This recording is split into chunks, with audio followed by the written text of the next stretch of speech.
The wind in Dry Creek had a voice. It was not a whisper, but a long, patient scrape. The sound of a blade being sharpened on stone. It carried red dust from the plains of Wyoming territory. Dust so fine it settled in the lines around a man's eyes and in the bottom of every empty cup. It was the winter of 1878, and the cold was as sharp as the wind. At night, the temperature dropped so low it felt like a judgment. The town's lifeblood, a creek they called Willow Run, had dwindled to a muddy thread, a barely there pulse in the cracked earth. Hope was a currency scarcer than water. Cassie and Hale sat on the edge of a cot in May Kelly's boarding house, his hands resting on his knees. The leather of his reins, coiled on the floor beside him, was old and dark with use, supple as a second skin. He had ridden into town 3 days ago, intending to stay only one night before heading north, but his horse had thrown a shoe, and the blacksmith was busy, and now the wind was kicking up something fierce. Cass told himself those were the reasons he stayed. He did not want to look at the truer reason, the weariness that went bone deep, a fatigue not of the body, but of the soul. At 33, he had seen enough horizons to know that they all looked the same after a while. He had been a scout, a good one. But the skills that kept a man alive in the wilderness were the same ones that hollowed him out. He no longer wore a gun belt. The weight of it was a memory he chose not to carry. His goal was simple: pass through, vow no oaths, make no friends, feel no attachments. Love was a fire that left you colder than you were before. May Kelly, a woman whose warmth seemed to defy the very climate of Dry Creek, stood in the doorway. She held a steaming mug. He said, "It's just coffee. May, I can pay for it." She replied with a smile that crinkled the corners of her eyes. "It is a gift. Cassian, a town this dry can still afford a little kindness. You look like a man wrestling with a ghost." He took the mug, the heat a welcome shock to his cold fingers. "Just one ghost," he answered, his voice a low rumble. "And I am letting him win." He planned to leave in the morning. Come what may, no more delays.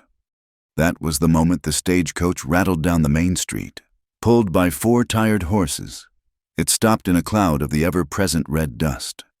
A few townsfolk paused to watch, their faces pinched by the cold. First, the driver climbed down, stomping his feet. Then, a young woman appeared in the coach door, hesitating for a moment before descending the steps. She was Abigail Whitlow, though no one knew her name yet. She was 21, slim, with dark hair pulled back severely and eyes the color of sherry. She clutched a worn satchel to her chest as if it held the last prayer she owned.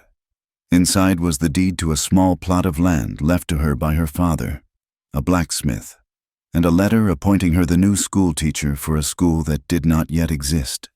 Her mother, whose Mexican blood showed in the proud line of her jaw, was waiting for her in the small, dilapidated cabin at the edge of town, her breath growing shallower with each passing week. Abby's purpose was as clear and stark as the landscape build a school, teach the children, and hold on to the one thing of value her family possessed, a piece of land with a deep well that had, so far, refused to run dry. She felt the stares of the townspeople, a familiar chill that had little to do with the wind. She was an outsider, a half-breed, and a woman alone. Fear was a taste in her mouth, metallic and cold. Across the street, Silas Thorne watched from the boardwalk in front of his mercantile. He was a man of 45, dressed in a fine wool coat that seemed to repel the dust and the poverty around him. His face was all sharp angles, his eyes constantly calculating. He owned the largest ranch, the most cattle, and he was slowly, methodically acquiring every reliable water source in the valley. He stood with Reverend Pike, a man whose piety was as thin as his lips, and Deputy Crowley, a young lawman torn between his badge and his fear of Thorne's influence. As Abby turned toward the dusty path leading to her new home, chaos erupted. A heavy freight wagon, its brake lever snapping with a sharp crack, began to roll backward down the incline from the mercantile. It gathered speed, its massive wheels rumbling like thunder. A little boy, the son of a rancher named Hayes, stood frozen in its path, his eyes wide with terror. People shouted, men froze, but Cassian Hale moved. He did not seem to think. He vaulted from the boarding house porch, landed on his horse's back in a single fluid motion, and spurred the animal forward. He and the horse became a blur of motion, cutting across the wagon's path. He leaned low, scooping the child from the ground an instant before the wagon thundered past, finally crashing into the town's communal watering trough and shattering it to splinters. The silence that followed was absolute. Cass sat on his horse, the boy held safely in his arms, his chest heaving. The town looked at him then, with a new expression. It was a mixture of awe and suspicion. A man who could move that fast, who could react with that kind of instinct, was not a simple drifter. He was something more, something dangerous. Silas Thorne's gaze, however, shifted. He had noted the entire event, but his interest was not on the hero. It was on the young woman, Abigail Whitlow, who had dropped her satchel in the commotion. The papers had spilled out, and for a brief moment, the deed to her father's land lay open in the dust, the official seal of the territory clearly visible. Thorne's eyes narrowed. He knew that piece of land. He knew about its well. Later that day, after Abby had settled her mother and tried to bring a semblance of order to the dusty cabin, there was a knock on the door. It was Silas Thorne. He removed his hat, his smile polite and predatory. He spoke. "Miss Whitlow, I am Silas Thorne. Welcome to Dry Creek.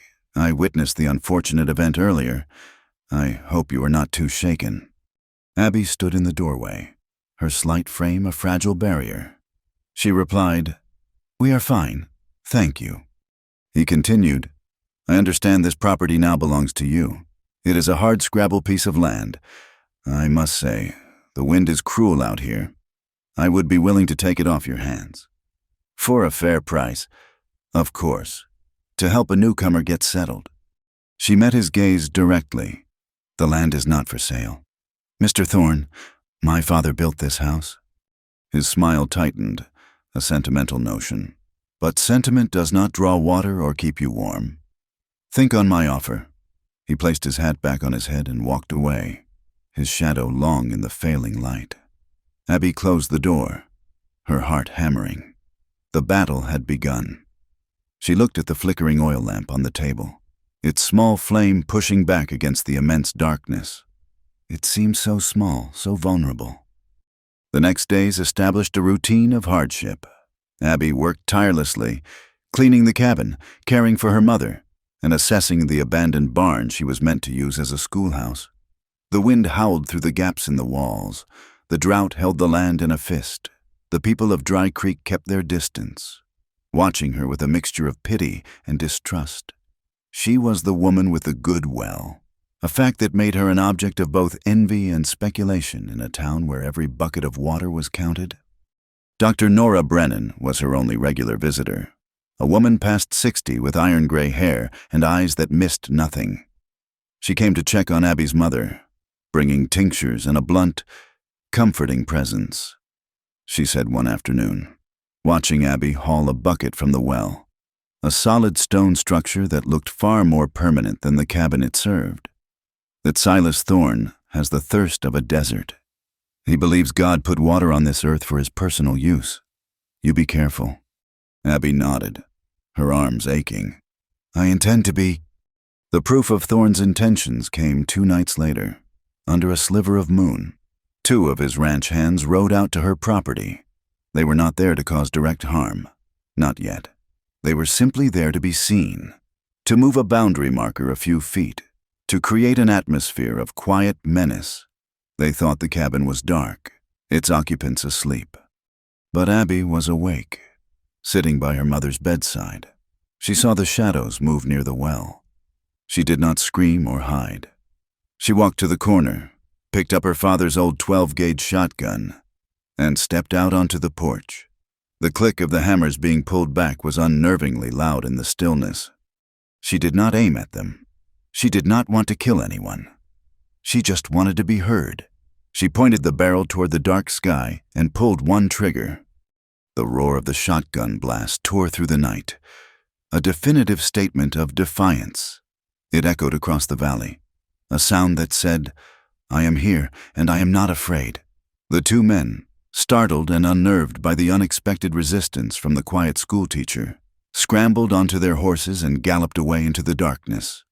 Abby lowered the shotgun, the smell of gunpowder sharp in the cold air. Her hands were shaking, but her resolve was like steel. She would not be intimidated. She would not be broken. From the edge of town, leaning against the wall of the darkened livery, Cassian Hale heard the shot. He had been walking, unable to sleep, his mind a restless landscape of past mistakes. He saw the flash and heard the blast from the Whitlow cabin. He saw the two riders retreat in a hurry. He had told May he was leaving in the morning. He had packed his bedroll. His horse was ready. But as he stood there in the freezing Wyoming night, he found himself looking not toward the northern trail, but back at the solitary cabin and its single, flickering light. He felt the old, familiar pull of a fight that was not his conscience. The thing he had tried so hard to outride was stirring. He ran a hand over his jaw, the wind biting at his skin, passing through, he thought to himself, had just become a great deal more complicated. The morning after the shotgun blast, Cassian Hale did not leave. The northern trail was a cold, empty promise. The single defiant sound that had ripped through the night had anchored him in a way he had not anticipated. He found himself at the livery, not saddling his horse for a long ride, but rubbing the animal down with a thoughtful, measured rhythm. He was a man who understood signs, and that gunshot had been a sign. It was the sound of something small and determined refusing to be erased. He walked toward the Whitlow cabin later that morning, telling himself it was just to make sure no trouble had followed the warning shot. The wind was a constant pressure, pushing against him. He found Abigail outside the dilapidated barn that stood near her small home. She was wrestling with a warped plank of wood, trying to pry it from the wall. Her face was smudged with dirt. Her knuckles were raw, and her frustration was a visible thing, as tangible as the wind itself. She looked up as his shadow fell over her. She straightened up, her sherry-colored eyes wary. He stopped a few feet away, keeping a respectful distance. He said, "I heard some noise out this way last night." She nodded, her expression giving nothing away. "The wind makes all sorts of noises." He allowed a small, wry smile to touch his lips. This one sounded like a 12-gauge. Her chin lifted a fraction. "Sometimes the wind needs a loud answer." She turned back to the plank, her resolve hardening. He watched her struggle for another moment before he spoke again. "That barn looks like it has more holes than wood. What are you trying to do? Tear it down or hold it up?" She gave the plank a final, fruitless tug. "I am building a school." Cass looked at the sagging roof, the splintered walls, the way the sunlight streamed through 100 gaps. It looked less like a building and more like a collection of wood that had not yet decided to fall down. A school. He thought of the children he had seen in town, their faces pinched and grimy, their eyes old with the hardships of this place. He stepped forward. "You will need a hammer for that. And a pry bar. And probably a box of new nails." "I have a hammer," she said, her pride a shield. "But not a pry bar." He guessed. He walked past her, into the barn's gloomy interior. The air was thick with the smell of dust and decay. He ran a hand along a rotted support beam. The whole structure groaned in protest. "This is not a one-person job. Miss Whitlow." "I do not have money to hire help," she stated, her voice flat. He turned to face her. "I am not asking for money." Abby studied him then, truly looked at him for the first time. She saw the weariness in his eyes, but underneath it, a steady competence. He was not a man who spoke idle words. His hands, though not calloused like a farmer's, looked strong and capable. She had spent her life around men who worked with their hands. She knew the look. Pride was a luxury. and her students needed a roof over their heads more than she needed to prove she could do it all alone. She gave a small, reluctant nod. "All right, Mr. Hale, but I am the teacher. The work will be done to my standards." And so, they began. Cass, with a quiet efficiency that spoke of long practice. Started by securing the main beams, he moved with a purpose that Abby found both reassuring and slightly intimidating. He seemed to know the language of wood and stress, of load and balance. Abby, in turn, cleared the debris, her energy focused and unyielding. She swept away years of accumulated dirt and grime, revealing a solid plank floor beneath. Their work fell into a rhythm, punctuated by the scrape of tools and the ceaseless moan of the wind. They did not speak much at first, but a silent understanding grew between them. He would gesture toward a pile of lumber, and she would be there to help him lift it. She would point out a drafty section of wall, and he would find a way to patch it. One afternoon, while he was measuring planks for the children's benches, she stood over him, her arms crossed. "You are cutting that one a quarter inch short, Mr. Hale." He sighted down the plank, then looked at his pencil mark. "It looks straight to me." She picked up a piece of charcoal from the floor. With a few swift, precise strokes, she drew a perfect letter A on a scrap of wood. A child's penmanship is a delicate thing. It needs a steady surface. If you measure the wood this sloppily, how will they ever learn to write neatly? Cass looked from her perfect letter to his rough pencil mark. He grunted, a sound that was half annoyance, half amusement. He ran a hand through his dusty hair. "Ma'am, with all due respect, a quarter inch is not going to make the difference between a scholar and a scoundrel. It is the principle of the thing. She insisted, doing a job right, no matter how small." He picked up his saw. "Fine. We will build them desks fit for a king. But I will say this.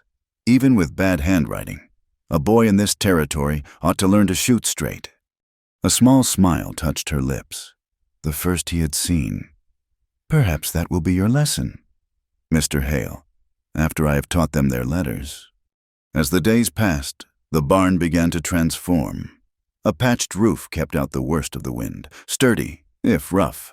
Benches and desks lined the floor. Abby even managed to salvage a large piece of slate, which she painstakingly mounted on the wall. It was cracked down the middle, a dark line like a scar. But it was a blackboard. It was a promise. But as the schoolhouse took shape, a different kind of storm was gathering in the town. Silas Thorne was not a man to be deterred by a shotgun blast. He simply changed his tactics from overt intimidation to something more insidious. He began to speak, in quiet conversations at his mercantile and in the town's only saloon, about the new schoolteacher. He never said anything outright. He just planted seeds. A woman of her mixed background, living out there alone with her sick mother. Not a proper situation. Reverend Pike took his cue. On Sunday, he delivered a sermon on the importance of moral uprightness in a community struggling against the harshness of the frontier. He spoke of wolves in sheep's clothing, of influences that could lead the innocent astray. He never mentioned Abigail by name, but every person in that small wooden church knew exactly who he was talking about. The poison spread. Parents who had initially expressed quiet support for a school began to avoid Abby's gaze when she came to town for supplies. Mrs. Hayes, whose son Cass had saved, hurried her boy across the street when she saw Abby approaching. The blacksmith, who had promised her a handful of nails, suddenly claimed he had none to spare. Silas used the town's ledger like a weapon. Every farmer and rancher in Dry Creek owed him money for supplies, for seed, for tools. A quiet word from him was all it took, a reminder of an outstanding debt. A suggestion that it might be called in was enough to force a man to choose between his child's education and his family's survival. Abby felt the change like a drop in temperature. It was a cold, isolating reality. She had tried to do everything herself, and when she had finally accepted help from one man, the town had used it to condemn her. One evening, sitting by the fire in their small cabin, She confessed her despair to her mother. "They do not want a school," she whispered, her voice thick with emotion. "They just want me to fail." Her mother, her breath a shallow whisper in the quiet room, reached out a frail hand and took Abby's. Her dark eyes, still sharp and clear, held her daughter's gaze. "Pride is a stone. Mija, it will drown you if you let it. You must learn to ask, not beg. Ask. There is a difference." The next day, Abby walked into town with her head held high. She did not go to the mercantile. She went to the small homesteads on the edge of town. She went to Little Joe, a farmer struggling to make a living from the dry soil. She did not ask for money. She asked, "Do you have a few planks you could spare? Any broken ones will do, for the children's desks." She went to another family and asked for a pot of lard to grease the rusty door hinges. She learned to ask for the things people could give without feeling the pinch, the scraps and remnants of their own hard lives. It was a lesson in humility, but also in strength. She was not just building a school. She was trying to weave a community from threads of shared need. Dr. Nora Brennan came out to the cabin during a particularly cold spell, her buggy laden with blankets and a jar of strong broth. While she tended to Abby's mother, she spoke to Abby in low tones. "The second, well, the small one behind the house, is pulling lower than it should be," she said, her brow furrowed. "The water table is dropping." "Yes, but this is different. It feels unnatural, like something is drawing it off faster than the earth can replenish it. Keep an eye on it." The warning settled in Abby's mind, another worry to add to the growing pile. Meanwhile, Cass had grown more watchful. The incident with the riders had put him on alert. He started walking the perimeter of Abby's property in the evenings, his movements quiet and deliberate. He had packed his gun belt away at the bottom of his saddlebag, a conscious choice to leave that part of his life behind. But his instincts remained sharp. One evening, near the creek bed that marked the southern edge of her land, he found it, a survey stake, a thick piece of cedar driven into the ground, was not where it should have been. He remembered seeing it a few days prior, closer to a large cottonwood tree. Now, it was a good 10 yards inside that line. The earth around it was disturbed, but cleverly so, made to look like the work of animals. He knew, with a certainty that chilled him to the bone, what it meant. Silas Thorne was not just trying to drive her out with rumors. He was methodically stealing her land, piece by piece, moving the boundaries to shrink her claim and bring her precious well ever closer to his own property line. He pulled a small, worn sprig of cedar from his coat pocket, a habit from his scouting days. The scent was sharp and clean, a reminder of high mountains and open spaces, of a time when his enemies had been clearer, their threats more honest. He rolled the sprig between his fingers, the small act a balm to his troubled mind. He had thought he could just stay and help with the barn, a simple act of labor to quiet his conscience before moving on. But this quiet, systematic theft was different. It was a deep and personal violation. The first flakes of snow began to fall that evening, soft and silent in the twilight. They settled on the patched roof of the new schoolhouse, dusting the rough-hewn benches and the cracked blackboard. Cass walked back from the creek, the melted flakes cold on his face. He found Abby standing in the doorway of the school, a blanket wrapped around her shoulders, watching the snow. "It is getting cold," she said softly. He nodded, stopping beside her. "Winter is coming." They stood there for a long time, not speaking, watching the world turn white. The school was a small, fragile shelter against the vast, unforgiving landscape. It was a single candle in a gathering darkness, a flicker of defiance. And Cass knew, as he looked at the determined line of Abby's jaw, that he could not leave her to face that darkness alone. He had stopped trying to convince himself he would be leaving tomorrow. He had simply stopped thinking about leaving at all. The snow did not arrive with a warning. One moment, the sky was a sheet of dull pewter, the wind a familiar, abrasive complaint. The next, the world dissolved into a churning whiteness. The wind no longer scraped, it shrieked. Snow did not fall, it flew horizontally, a blinding curtain that erased the horizon, the trail, and any sense of direction. It was a true Wyoming blizzard. A sudden, violent assault that declared all human endeavor null and void. Abigail Whitlow was on the road back from a neighboring settlement. Her small wagon holding precious cargo, a box of primers and slates she had traded for with the last of her father's blacksmithing tools. She had hoped to be home before dusk, but the storm ambushed her miles from Dry Creek. Her horse, a steady, patient animal, lowered its head against the gale and slowed to a weary plod. Visibility dropped to a few feet. The cold was a physical thing, a crushing weight that seeped through her coat and shawl, numbing her fingers and toes. Panic, cold and sharp, tried to rise in her throat, but she swallowed it down. Her mother was waiting. The children were waiting. She could not afford to be lost. Through the maelstrom, a single point of light flickered, a promise of shelter. The lone Juniper way station. Cassian Hale was already there. He had ridden out to check on the Hayes homestead after hearing their roof had been damaged in a windstorm the week before.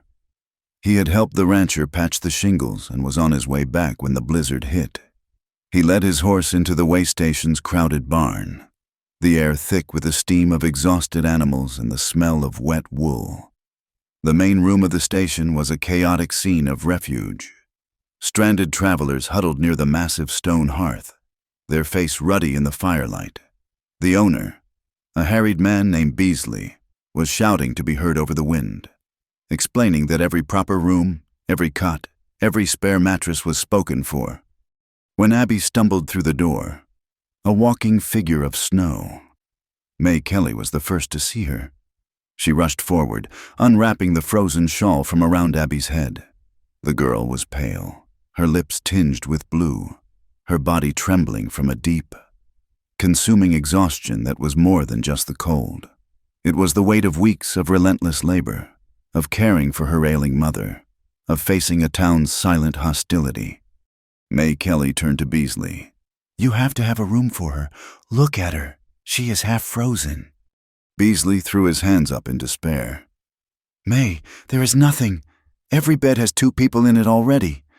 May's gaze swept the room and landed on Cass, who was standing quietly by the mantel, nursing a cup of coffee. Her eyes held a question. He gave a subtle, almost imperceptible nod.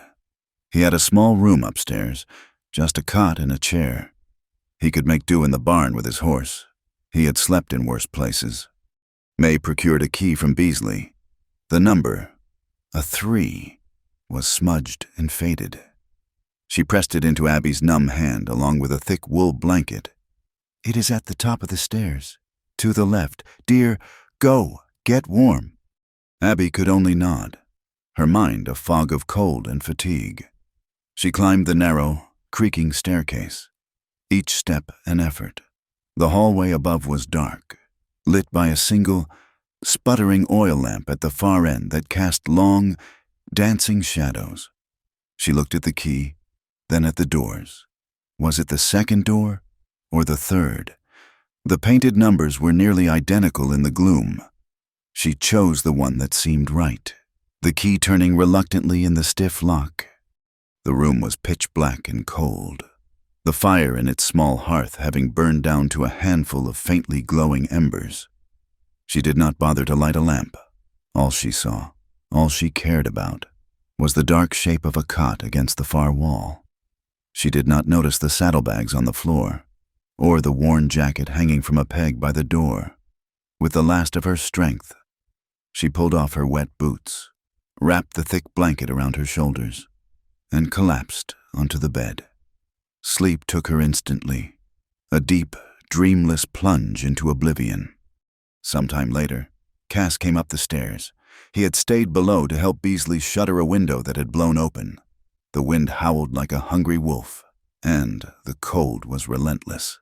He looked forward to the quiet of his small room, to a few hours of peace before he would have to find a spot in the hayloft.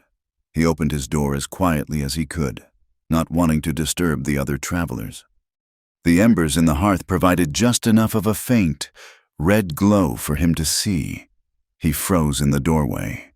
There was someone in his bed. His first reaction was a scout's instinct, a silent surge of adrenaline that tightened every muscle. His mind raced. A thief. A drunk who had wandered into the wrong room. He moved forward, his steps making no sound on the rough floorboards. He reached the side of the cot and looked down. It was Abigail Whitlow. She was on her side, her face turned toward the wall, one hand tucked beneath her cheek like a child. She was utterly still, lost in the profound sleep of the completely exhausted. He could see the smudge of dirt that still lingered on her cheek from her work on the schoolhouse, the faint lines of worry around her eyes. Even in repose, she was not a threat. She was a woman who had simply reached the end of her endurance and had fallen. He stood over her for a long, silent minute, the only sounds the moan of the wind and the soft rhythm of her breathing. He could wake her. It would be the proper thing to do. He could explain the mistake, and she could go find a place downstairs by the fire.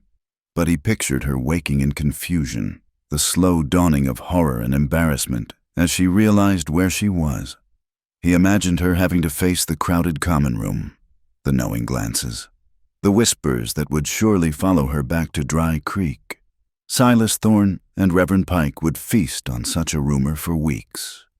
He looked at her again, at the vulnerability in the curve of her shoulders, and he made a choice. He would not wake her. He would not add a single ounce more to the burden she was already carrying.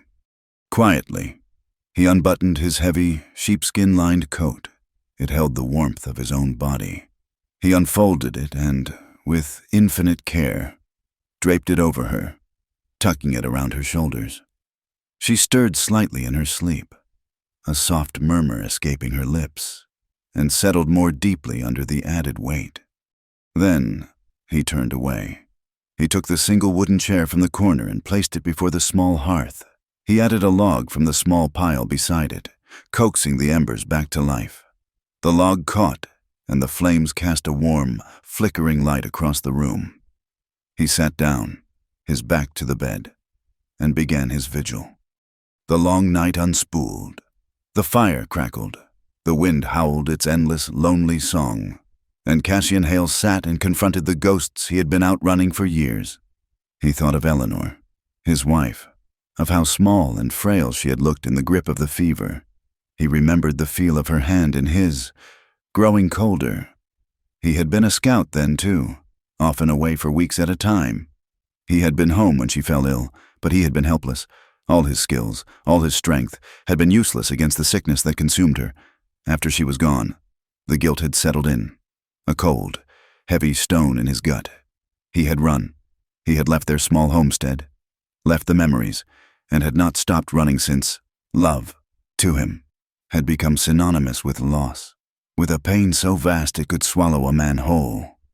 He looked over his shoulder at the sleeping form on the cot. Abigail was not running. She was digging in. She was facing down a force as relentless as any blizzard in Silas Thorne. She was building something in a place that seemed determined to tear everything down. She had a quiet strength that shamed his own restless wandering. A strange feeling, one he had not allowed himself to feel in a very long time, began to settle over him. It was a fierce, protective warmth that had nothing to do with the fire he tended. It was a sense of purpose, a clear, sharp knowledge of what he had to do. He was tired of running. He was tired of being a ghost himself.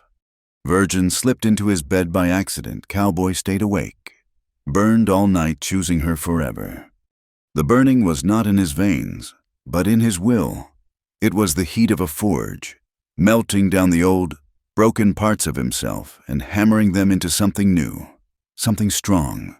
It was the silent, solemn choice to stay, to protect, to stand between this woman and the harshness of the world that sought to crush her. This was a vow made not to her, but to himself, witnessed only by the fire and the storm. Sometime in the deepest hour of the night, a log shifted and fell in the grate, sending a shower of sparks up the chimney. The sound pulled Abby from the depths of her sleep. She was not fully awake, but floating in a warm, hazy space. She was aware of the heavy comfort of the coat, the soft crackle of a nearby fire. She opened her eyes just a slit. She saw a man's silhouette, a broad-shouldered shape sitting in a chair. His head bowed slightly as he stared into the flames. She felt no fear. The stillness of the figure was watchful, not threatening. And then she heard his voice, a low murmur, not meant for her, not meant for anyone but the fire itself. Fear means you have something worth living for. The words drifted into her consciousness, a strange and profound truth that she would not fully understand until later. Then, the tide of sleep pulled her back under. When dawn finally broke, it revealed a world transformed, buried under a thick blanket of pristine, silent snow. The wind had died. The first pale light of morning seeped through the room's single window. Cass had not slept. He was stiff and cold, his eyes gritty with exhaustion, but his mind was calm. The ghosts were quiet. Abby awoke slowly. She stretched, feeling the unfamiliar weight and warmth of the coat. Her eyes opened. She was not in her own bed. This was not her room. She sat bolt upright, clutching the blankets to her chin. Her gaze flew around the small room and landed on the man asleep in the chair by the dead fire. Cassian Hale. A hot wave of shame and confusion washed over her. She could not breathe. What had happened? How had she gotten here? Her sudden movement woke him. His head came up, and his tired gray eyes met hers. The silence in the room was absolute, thick with 1,000 unspoken questions.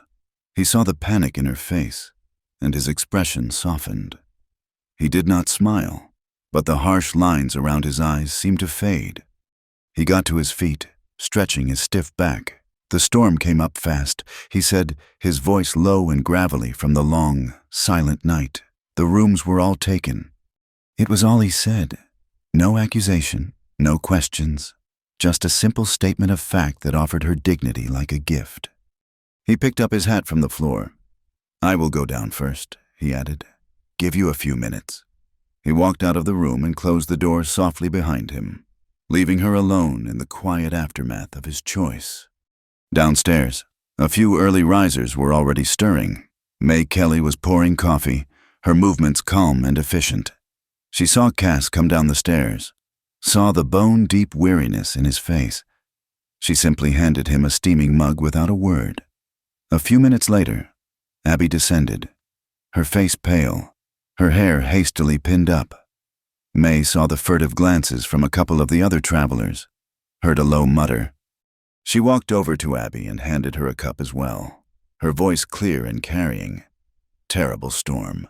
Barely a place to stand, let alone sleep. It is a blessing we all found shelter." Later, as Abby was preparing to leave, May touched her arm gently. "In this country, everyone gets lost once in a while. Dear," she said, her voice a kind murmur. "The important thing is finding your way in the morning." Her eyes were full of a deep, womanly understanding that asked for no explanation and offered unconditional support.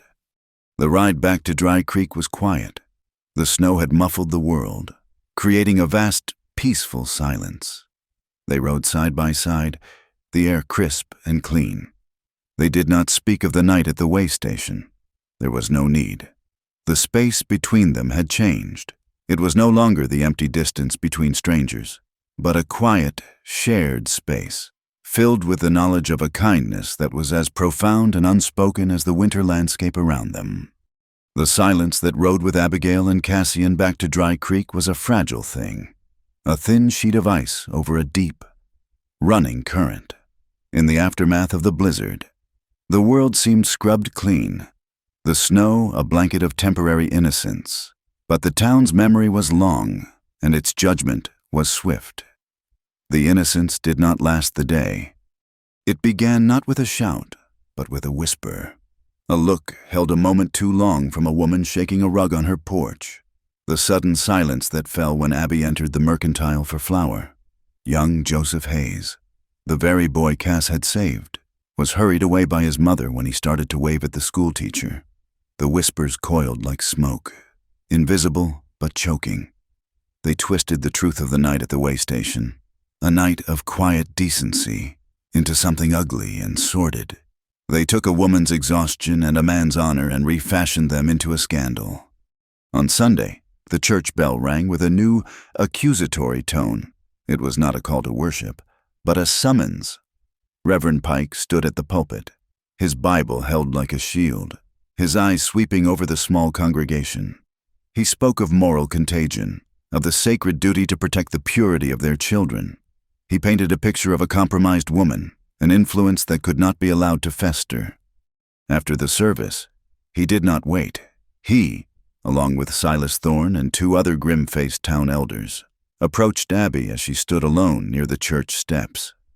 Cass, watching from across the street, saw the trap being sprung and began to walk over, his stride long and deliberate. Reverend Pike addressed her, his voice loud enough for all to hear. "Miss Whitlow, the community has concerns, grave concerns. Your conduct at the Lone Juniper Way station has become a matter of public knowledge." Abby's face was pale, but her voice was steady. "My conduct was to seek shelter from a blizzard. Reverend, nothing more. A woman, an unmarried schoolteacher, spending the night in a man's room." Pike's voice dripped with sanctimony. "It is an intolerable stain upon our town's character." He let the accusation hang in the cold air. The position of schoolteacher requires a person of unimpeachable moral standing. You, miss, are no longer that person. Silas Thorne stepped forward, his expression one of deep, feigned concern. "Now, Reverend, let us not be hasty. Miss Whitlow is a newcomer, perhaps unused to our standards." He turned his sympathetic gaze on Abby. "It is a most unfortunate situation. A reputation, once damaged, is a difficult thing to mend." "The choice," Pike declared, "is simple. To legitimize this arrangement, you will announce your engagement to Mr. Hale. A marriage will put a respectable face on the matter. If you refuse, you will be forbidden from teaching the children of this town. Your school will be closed before it has ever truly opened." Abby stood frozen, the public humiliation washing over her in a sickening wave. They were using her honor to strip her of her purpose. It was a perfectly constructed cage. Cass arrived at her side, his presence a solid, grounding force. He did not look at Pike or the elders. He looked at Abby. His voice was low and dangerously calm. "This is between Miss Whitlow and me. It is not a matter for a town meeting." Thorne placed a hand on Cass's arm. "My boy, this is now a matter for everyone. Think of the children." Later, after they had extricated themselves from the suffocating piety of the church leaders, Silas Thorne found Abby near her cabin. He came alone, his approach that of a patient predator. "A terrible business," he said, shaking his head. "Pike can be zealous, but his heart is in the right place." He looked around at her small, hard-won property. "This is a difficult place for a woman on her own, even more so for one with a tarnished name." "What do you want?" Mr. Thorne, Abby asked, her voice devoid of pleasantries. "I want to help you," he said, his voice smooth as oiled leather. He produced a document from his coat pocket, a legal contract bound with a ribbon and sealed with a dollop of red wax. "I will buy your land. The price is generous. More than fair. You can take the money and your mother and leave Dry Creek. Go somewhere new, where this unfortunate business is unknown. You can start again, your reputation intact." Abby looked at the paper in his hand, at the blood-red seal that seemed to mock her. He was offering her a gilded escape, a chance to run away from the injustice he himself had engineered. In that moment, something inside her, something that had been frightened and uncertain, hardened into pure, unyielding resolve. She looked him straight in the eye. "I will not sell my freedom to buy silence. Mr. Thorne, this land is mine, the school is mine, and my name is my own. I suggest you go." His smile vanished, replaced by a flicker of cold anger in his eyes. He tipped his hat. "As you wish, Miss Whitlow, but do not say I did not offer you an honorable way out." The weight of the ultimatum pressed down on Abby. She felt trapped, cornered by a morality that had been twisted into a weapon against her. That evening, Cass found her in the empty schoolhouse. The place was her sanctuary, the one thing she had built with her own hands. She was standing before the cracked blackboard, her back to the door. He did not waste time with small talk. "I heard what you said to Thorne," he said. "It was a brave thing to say." She turned to face him, her eyes shadowed with despair. "Brave words do not keep a school open." "Cass, they have me. No matter what I do, I lose. If I refuse, they close the school. If I agree to this sham of a marriage," she trailed off, unable to voice the full measure of her revulsion. He knew what she was feeling. He felt a hot spike of guilt. His act of quiet protection at the way station had led directly to this. He was the cause of her ruin. "There might be another way," he said, his voice careful. "Not a marriage, an engagement, a temporary one."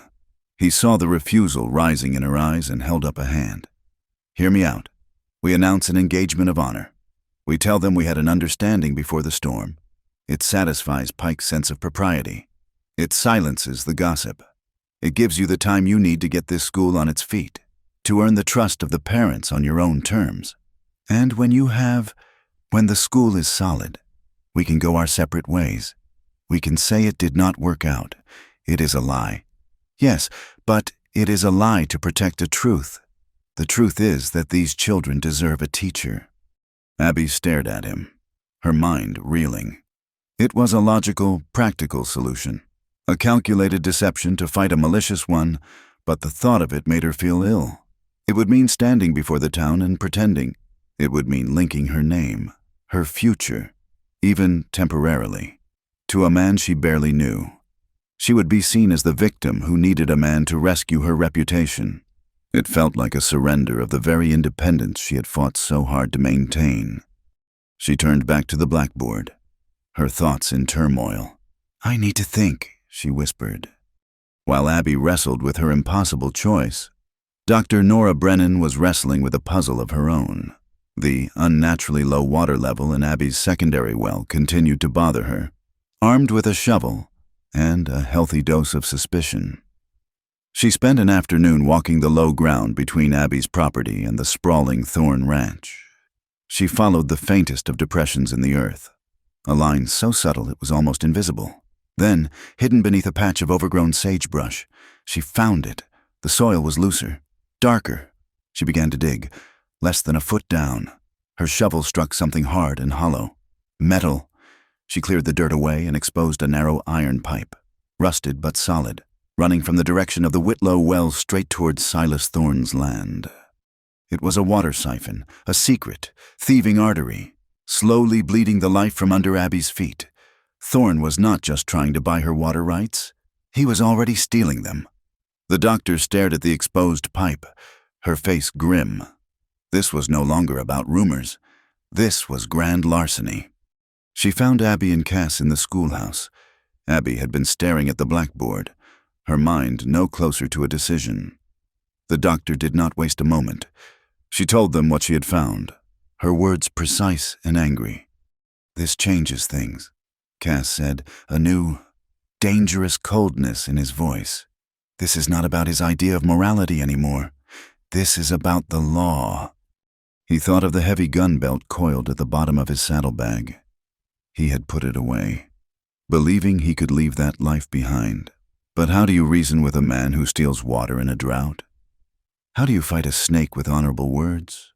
The thought settled in him, heavy and unwelcome, that to protect the innocent, to see justice done, a man might have to be willing to do things he had sworn he would never do again.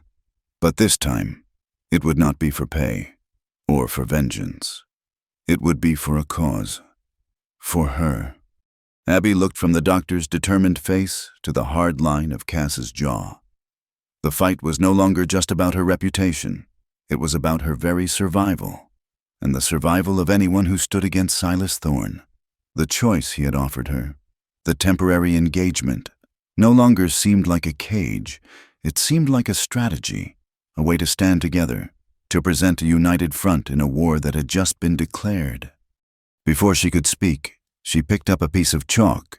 On the cracked slate of the blackboard, she wrote 2 words, her handwriting clear and steady. "Courage is quiet." She turned to Cass. Her decision made. "I will do it," she said.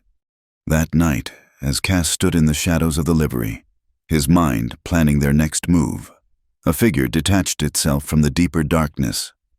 It was Deputy Crowley. The young lawman looked haunted, his eyes darting nervously around the empty street. "Hale," he whispered, his voice tight. I cannot be a part of this anymore." He pressed a rolled paper into Cass's hand. Thorne had a survey done last year by a geologist from Cheyenne. He wanted to know where all the water was. He never filed it with the territorial office. He told me to burn it. I did not. Crowley took a step back. "You did not get this from me. We never spoke." He turned and vanished back into the night, a man fleeing his own conscience. Cass stepped into the faint light of a lantern hanging inside the livery. He unrolled the paper. It was a meticulously drawn map of the valley's subterranean geology. It showed the deep, underground aquifer, the veins of water that fed the wells and springs. He found Abby's property. A thick, blue line ran directly beneath it, one of the strongest veins in the entire region. And from that line, a smaller one branched off, heading directly toward the heart of Silas Thorne's ranch, precisely where Dr. Nora had found the hidden pipe. He held the proof in his hands. The map was not just a drawing of rock and water. It was a diagram of Silas Thorne's greed. The battle was no longer about whispers and shadows. It was about to be brought into the light. The first school day in the patched-up barn was a fragile miracle. 7 children, including a hesitant Joseph Hayes, whose mother had finally chosen education over fear, sat on the rough-hewn benches. The air, though cold, was filled with the scent of pine shavings and chalk dust. Abigail Whitlow stood before the cracked blackboard, a piece of charcoal in her hand, and felt a sense of purpose so profound it was almost a physical warmth. They were a small, brave outpost against the ignorance and hostility of the world outside these walls. She was teaching the letter C and had written the word courage on the board. The attack came not in the dark, but in the bright, cold light of mid-morning. It started not with a roar, but with a smell, a greasy, acrid odor of kerosene that cut through the scent of pine. Then came the smoke. It was not the clean smoke of a wood fire, but a thick, black, choking cloud that billowed from the small storage corner where old hay had been piled. Someone had thrown oil-soaked rags through a gap in the wall. Panic flared in the children's eyes. One of the younger girls began to cry. Abby's heart leaped into her throat, but her voice, when she spoke, was calm and commanding. "Everyone, stand up, form a line, hold hands. We are going to walk outside, just like we practiced." The smoke thickened with terrifying speed, turning the air gray, then black. The children coughed, their small hands gripping hers. Cassian Hale was halfway from the livery when he saw the first curl of black smoke against the white snow. He did not shout. He ran. He burst through the barn's main door just as Abby was leading the last of the children out into the clean, cold air. He saw the fire now, a hungry orange beast chewing through the dry timber of the far wall. "Is that all of them?" he yelled over the crackle of the flames. "Yes," Abby gasped, her lungs burning, her eyes streaming. Villagers were running toward them now, drawn by the pillar of smoke. Men with buckets, women with their faces etched in horror. But the fire was too fast, the old wood too dry. The barn, their school, was an inferno. The heat was a physical blow, driving them back.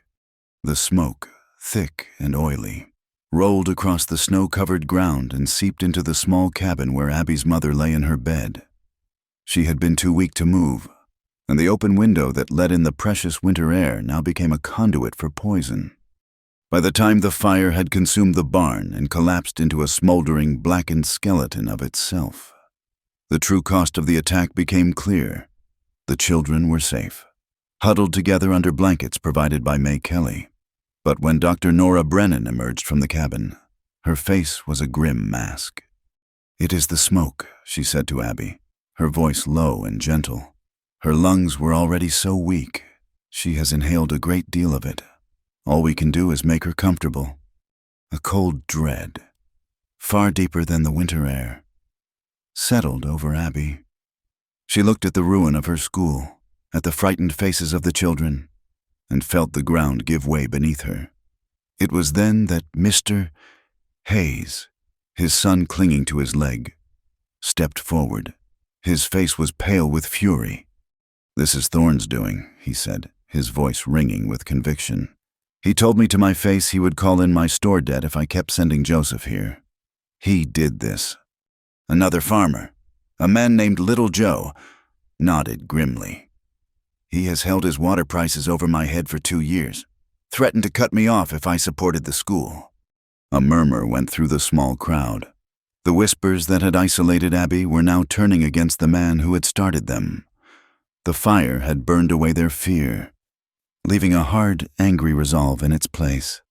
While Abby went to sit by her mother's side, Cass moved with a chilling, silent purpose.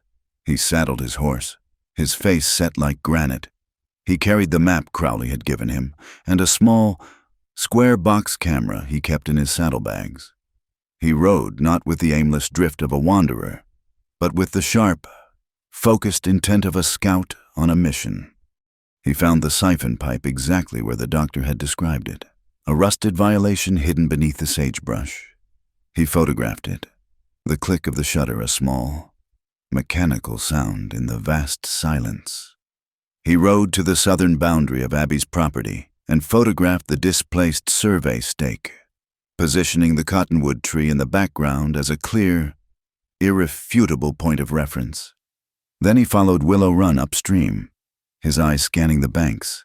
He found what he was looking for a mile north, an earthen dam, crudely built but brutally effective, blocking the natural flow of the creek. It was illegal and dangerous. The melting snows of the past week had formed a large, unstable pool behind it, the water rising with each passing hour.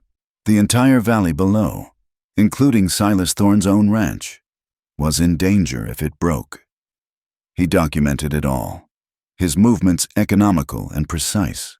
He was gathering the weapons for a war that would be fought not with bullets, but with truth.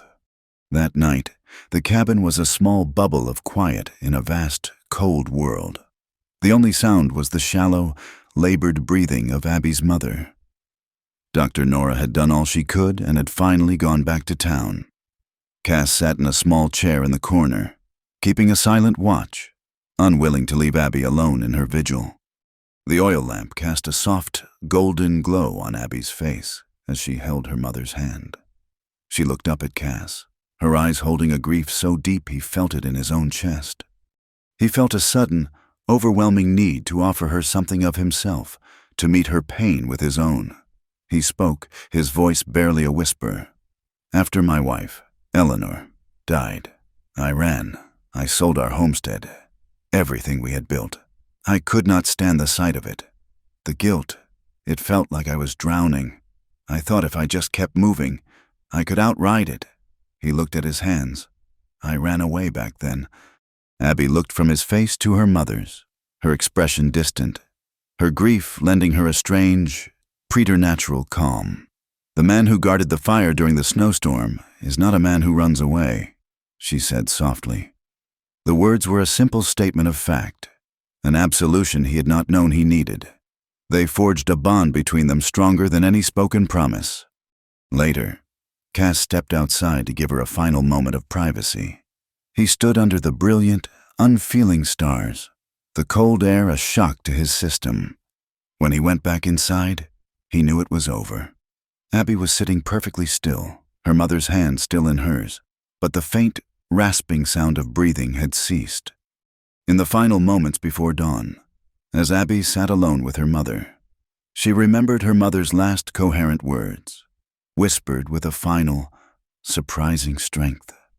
"Mia, do not live with your head bowed. Grief is a crucible. It can break a person or it can burn away everything that is not essential, leaving behind a core of pure, tempered steel. By the time the sun rose, casting a pink and orange glow on the snow and the black ashes of the school, Abigail Whitlow had been transformed. The fearful, defensive girl was gone. In her place was a woman with a purpose as clear and cold as the winter sky.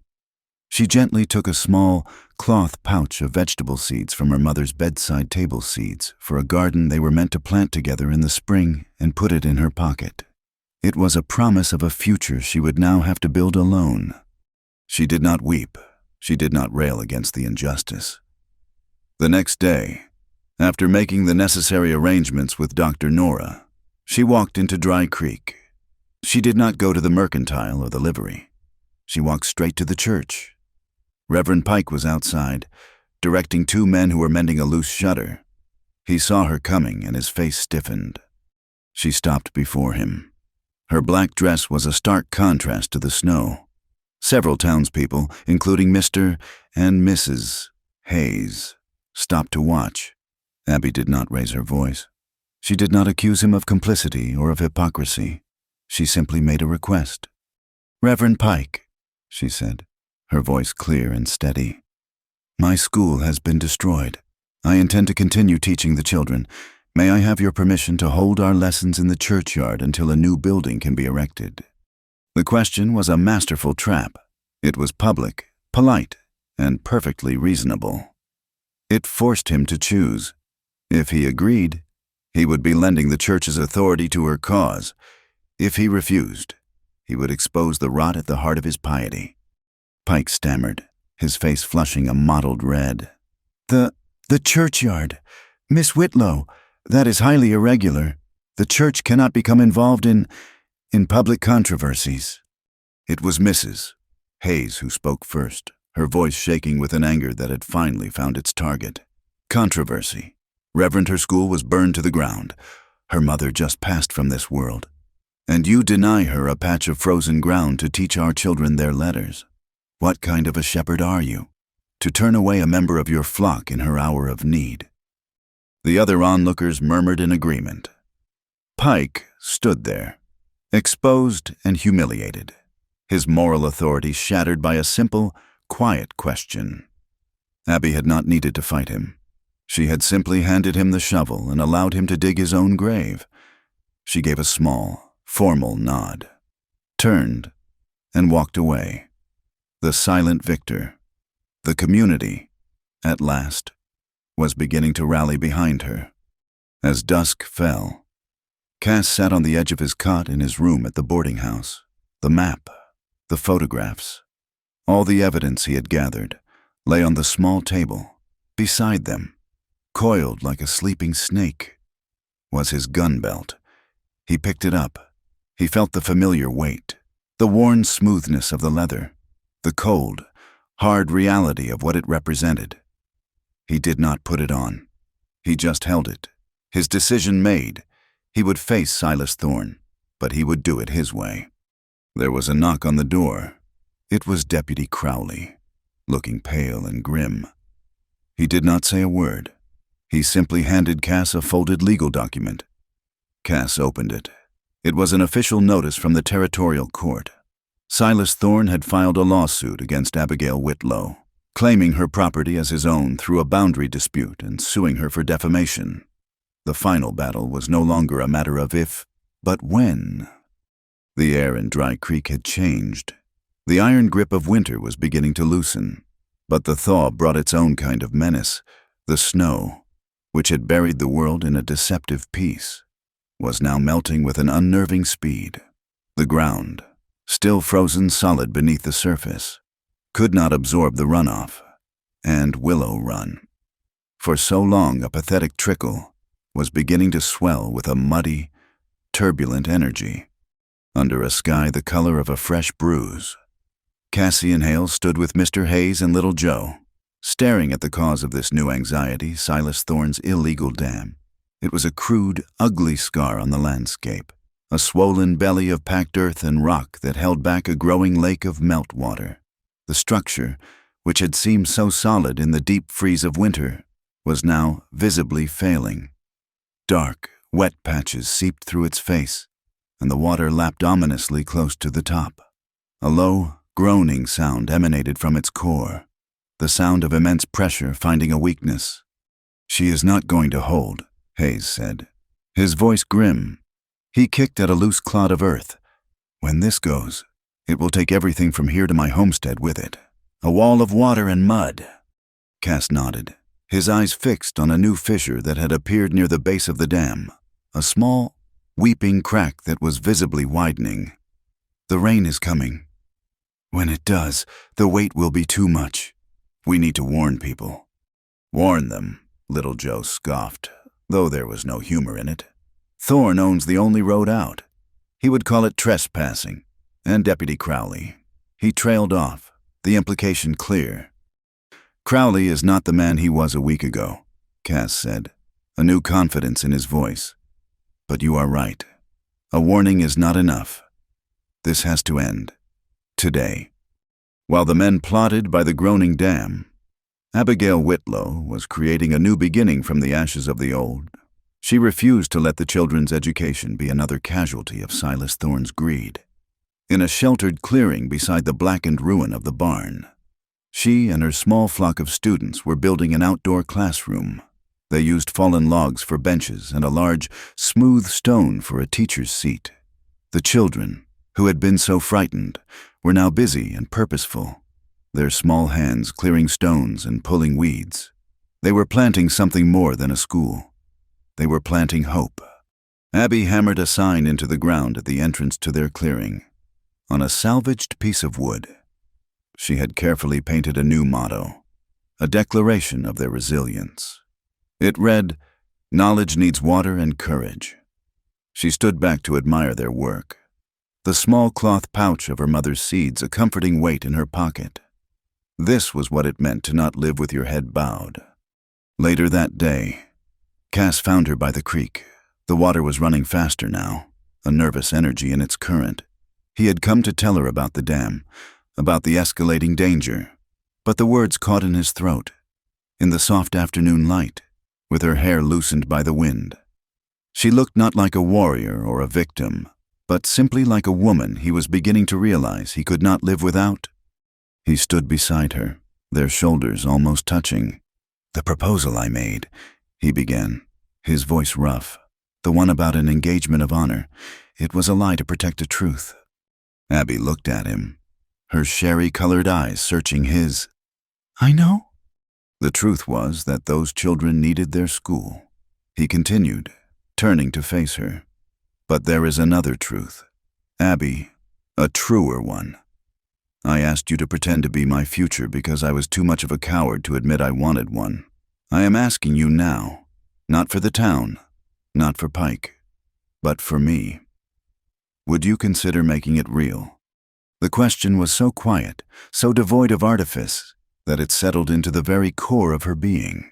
This was not a solution to a problem. This was a man laying his broken past at her feet and offering her what was left. She thought of the man who had guarded her sleep, who had faced down her enemies, who had given her his coat and his quiet strength. She did not give him a grand answer.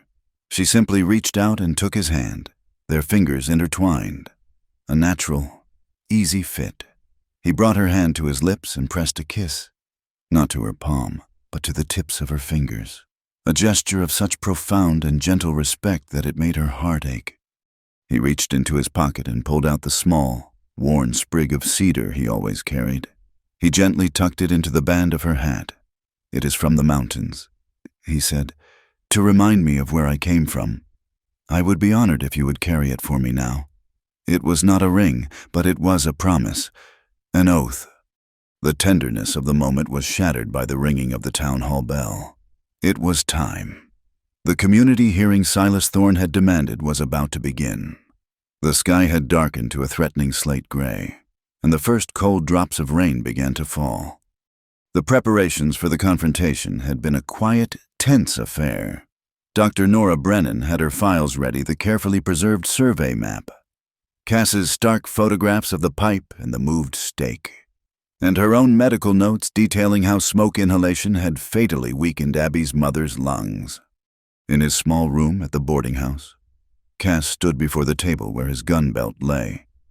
He picked it up, the familiar weight both a comfort and a warning. He strapped it on, the gesture slow and deliberate. Then he took the revolver from its holster, opened the cylinder, and spun it. It was empty. He slid the gun back into its leather sheath. He turned as Abby came into the room. She looked at the gun on his hip, her eyes questioning. "It is to remind them that I know how to use it," he said, his voice low, "and to remind myself that I am here for justice, not for violence." Their final ally made his choice in the cramped, dusty office of the town's deputy, Crowley, his face pale with sweat. Rehearsed his statement, but he had one last card to play. He pulled a strange, boxy contraption from his desk drawer. It was an early model phonograph, a device that could record sound onto a wax cylinder. He had acquired it from a traveling salesman, fascinated by the technology. He had been in Thorne's office when the landowner, arrogant and flush with what he thought was a sure victory, had been boasting to the lawyer he had brought in from Cheyenne. Crowley had managed to capture a few moments of it. He checked the device one last time. He would not fail. As the townspeople filed into the town hall, the atmosphere was electric. Silas Thorne and his lawyer, a man with a smug, superior air, sat at one table. Reverend Pike sat beside them, a Bible in his hands. On the other side sat Abby, with Cass standing behind her chair. Dr. Nora sat beside her, her evidence stacked neatly before her. The rain was falling harder now, a steady, insistent drumming on the roof. The countdown had begun. Just before the hearing was called to order, Crowley slipped over to Cass's side. He spoke in a tense whisper. "I have more than the map." He tapped the strange box he was carrying. I have his voice, bragging about how he has the whole valley by the throat with his water deals. Cass looked from the phonograph to the darkening sky outside the window. He could hear the rising roar of the creek. Even from here, the flood was coming, the flood of water and the flood of truth. And they were all about to be caught in the torrent. The hearing began under the hammering of rain on the town hall's tin roof, a relentless drumbeat counting down to a climax no one inside could yet imagine. Silas Thorne's lawyer from Cheyenne stood first, his voice a smooth, condescending drone that filled the tense silence. He spoke of legal precedent, of territorial statutes, of the sanctity of properly filed claims. He painted Abigail Whitlow as an emotional, unstable woman, a newcomer who had maliciously slandered a respected community leader. He made the theft of land and water sound like a minor clerical error on her part. Outside, unseen by the jury of townspeople, Willow Run had ceased to be a creek. It was a churning brown serpent, swollen with rain and melting snow, tearing at the banks, at the illegal dam. The fissure Cassian had seen was now a gaping wound, vomiting a steady stream of muddy water. The entire structure shuddered, emitting a low, constant groan, the sound of a beast in its death agony. Back in the hall, Dr. Nora Brennan was called. She did not address the lawyer. She addressed the people of Dry Creek. She spoke in a calm, clear voice, laying out her evidence with the precision of a surgeon. She unrolled Deputy Crowley's secret map, showing the blue line of the aquifer running directly beneath Abby's land. She produced the stark, black and white photographs Cass had taken the illegal siphon pipe, gleaming wetly where she had unearthed it, the displaced survey stake standing askew against the backdrop of the familiar cottonwood tree. "A map shows a truth that does not change," she said, her voice cutting through the lawyer's objections. "A photograph shows a moment that cannot be denied. This is not a boundary dispute. This is a calculated theft of the water that this entire valley depends upon." A rumble of anger went through the assembled farmers. They had all felt the pinch of Thorne's water prices. "Mister," Hayes stood up, his voice shaking but loud. "And what of the fire? Reverend Pike, was that God's will? Too, or was it the will of the man you share a collection plate with?" Pike leaped to his feet, his face ashen. "That is a baseless accusation. I serve this community. "You serve him, missus," Hayes shouted, pointing a trembling finger at Silas Thorne. The dam of public opinion was beginning to crack. The fear that had held the town in silence was being washed away by a flood of shared anger. At that moment, a massive section of the earthen dam upstream gave way. It did not crumble, it exploded. A titanic roar, like the world tearing in half, echoed down the valley. A solid wall of water, mud, and debris surged forward, an unstoppable wave of liquid earth. Inside the town hall, they heard the sound, a deep, terrifying rumble that vibrated through the floorboards. Before anyone could react, the main doors burst open. A ranch hand from one of the lower homesteads stood there, his face a mask of terror, water already swirling around his boots. "The dam," he screamed. "It is gone. A flood is coming." Pandemonium erupted. The legal proceeding was forgotten, replaced by the primal instinct to survive. People scrambled for the doors, their shouts and cries mingling with the rising roar of the water. Silas Thorne's lawyer was among the first to flee, his legal papers scattered and forgotten. Through the chaos, two people remained still. Abby stood, her hand gripping the back of her chair, her face a mixture of horror and resolve. And Cassian Hale moved. He did not run from the danger. He ran toward it.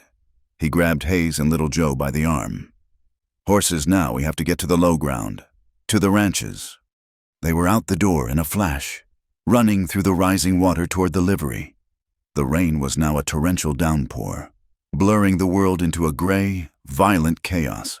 The first wave of the flood hit the edge of town, a muddy tide that swept away fences and overturned a wagon with contemptuous ease. The main force of the deluge, however, followed the creek bed, slamming directly into the heart of Silas Thorne's ranch. The torrent tore through his pristine barns and well-tended corrals. Fences built to contain cattle were snapped like twigs. The water, which he had hoarded and weaponized, had turned on him with a terrible, indiscriminate fury.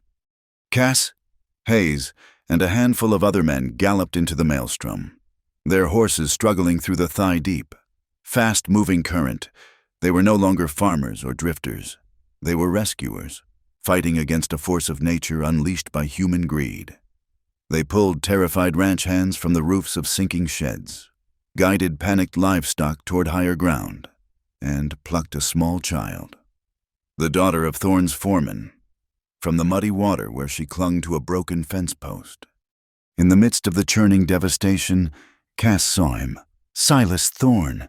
He was trapped against the wall of his own large house, a heavy beam from his collapsed porch pinning his leg. The water was rising fast, already up to his chest. He was no longer the confident landowner, the master of the valley. He was a desperate, terrified man, his face white with the shock of his own ruin. For a single, heartbeat-long moment, Cass reined in his horse, every instinct for self-preservation, every ounce of anger at the man who had burned the school and brought such pain to Abby, screamed at him to ride on, to leave Thorne to the justice of the flood. He saw Eleanor's face in his memory, felt the old, familiar urge to run from pain, to let the world take what it would. Then he looked toward the town, toward the high ground where Abby would be. He saw the empty holster on his hip and remembered its purpose. Justice, not vengeance. He spurred his horse forward, fighting the current, pushing toward the man who was his enemy. While the men fought the flood, Abby created a different kind of order. As the townspeople fled the town hall in a panicked mob, she climbed the muddy slope toward the clearing where her outdoor classroom stood. She stood on the high, safe ground, the rain plastering her hair to her face, her dress soaked through. She raised her voice, not with a scream of panic, but with a call of command that cut through the noise of the storm. "The children are here," she shouted, her voice ringing with an authority no one had ever heard from her before. "The school is here, whoever loves the truth. Follow me." It was a turning point. May Kelly, her face grim but determined, was the first to respond, guiding a group of frightened women and children toward Abby's voice. Others followed. They left the chaos of the flood below and rallied to the one point of stability, The one person who was not running but standing her ground. In the heart of the disaster, a community was being forged around the ashes of the old school. Down in the churning water, Cass reached Thorn. He dismounted, the current tearing at his legs. "Give me your hand," he yelled over the roar. Thorn, his face a mask of disbelief and pain, could only stare. Cass did not wait for an answer. He took a coil of rope from his saddle, looped it under Thorn's arms, and with a strength born of pure will, heaved the heavy beam aside.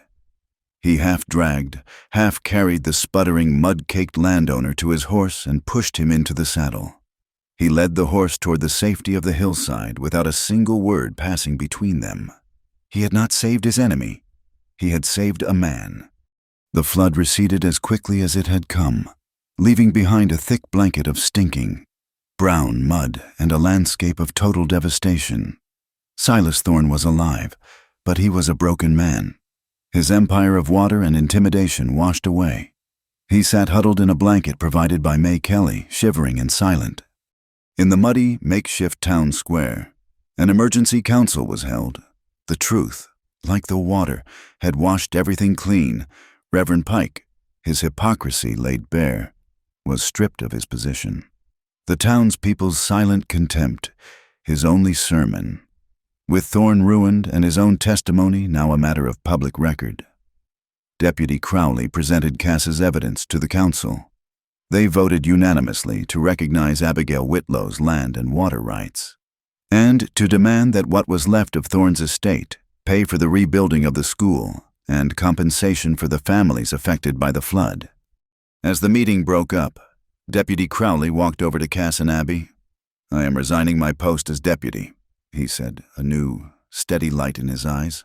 "I am going to run for town sheriff in the next election, a real one. This time..." Before they could respond, May Kelly joined them. "That outdoor classroom of yours is a fine start." "Abby," she said, "but children need more than courage. They need books. I'm donating the acre of land behind my boarding house. We are going to build a library, a proper one." The rain had stopped. The clouds were beginning to break. Through a gap, a single ray of late afternoon sun cut through the gloom, illuminating a world that had been destroyed, but was ready to be rebuilt. Spring came to Dry Creek not as a gentle guest, but as a fierce, determined healer.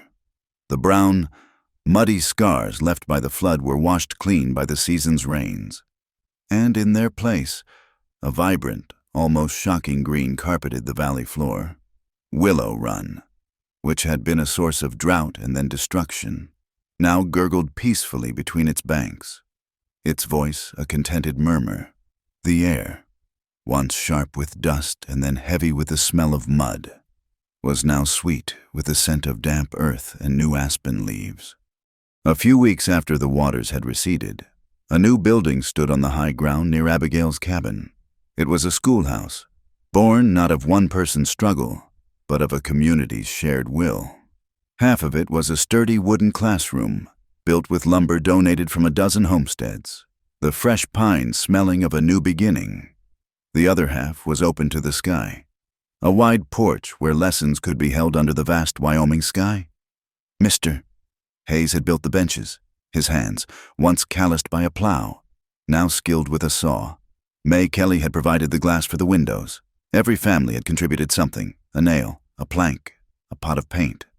Above the door, hanging like a treasured battle standard, was the old, fire-blackened sign from the original outdoor classroom.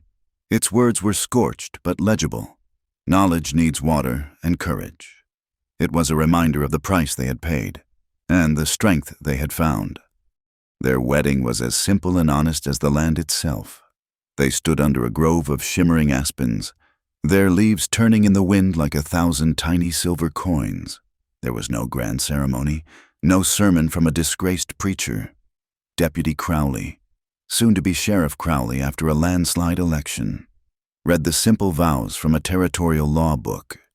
Abby wore a plain blue dress, and in her hat was the small sprig of cedar Cass had given her.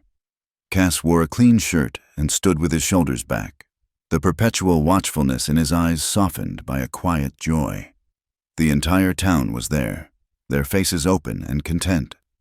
Among them was a small, dark-eyed girl of about 6 named Nava, whose parents had been lost in the flood. She stood clutching May Kelly's hand, but her gaze never left Abby and Cass. During the small celebration that followed, a simple meal of roasted chicken and fresh bread, Nava gravitated toward them, a small, silent shadow. Abby knelt down and offered her a piece of cornbread. The girl took it, and, for the first time, a small, shy smile touched her lips.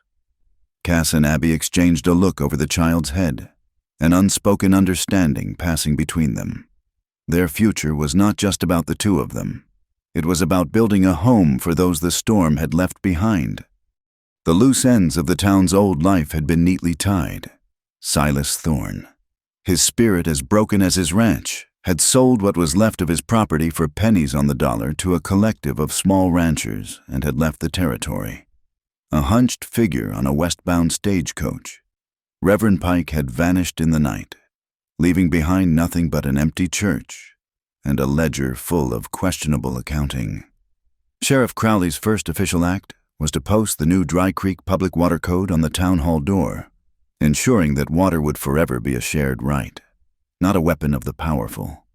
That night, in the small, clean cabin, a fire crackled in the hearth, a cheerful, domestic sound. The day had been long, full of the quiet joy of shared food and honest well-wishes.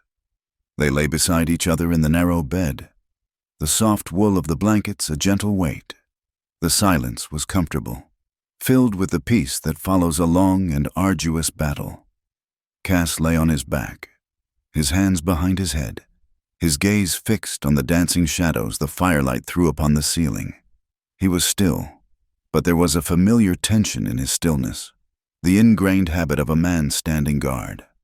Abby turned on her side, propping her head on her hand to look at him. His profile was strong and quiet in the flickering light. She reached out and placed a hand on his chest, feeling the steady, rhythmic beat of his heart. "You can sleep now, Cassian," she whispered, her voice a soft caress in the quiet room.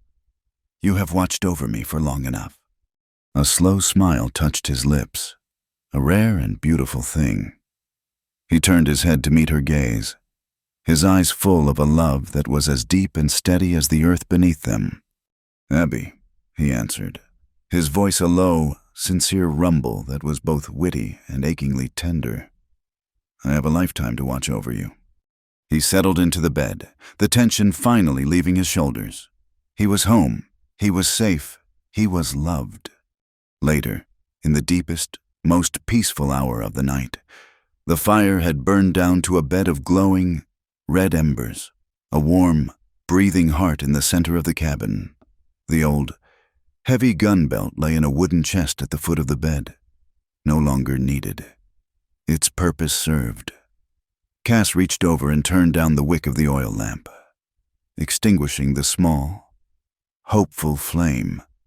The room was plunged into a soft, comforting darkness. For the first time in years, the ghosts that had ridden with him across a dozen territories were silent. The weariness that had settled in his bones was gone, replaced by a profound and restful peace. He closed his eyes, his breathing slow and even, the true, deep sleep of a man whose soul was finally at rest. Abby lay beside him, listening to the sound of his peaceful sleep. She thought of the journey that had brought them to this quiet room, of the fear and the fire, the water and the courage. She leaned close, her lips near his ear, and whispered the words she had overheard him speak to the fire on that terrible, transformative night in the way station. The words that had become the creed of her own heart. "Fear means you have something worth living for." He did not wake, but in the depths of his peaceful sleep, he stirred. A faint smile touched his lips, and he answered, his voice a soft, dream-filled murmur that was the final, definitive answer to all his years of running. "And I have made my choice." Thank you for listening to our story. Please comment where you are listening from so we can all connect and share our thoughts. And do not forget to subscribe to our channel Wild West Night. Like the video. And support us further by pressing the hype button so this story in the video can be heard by more people.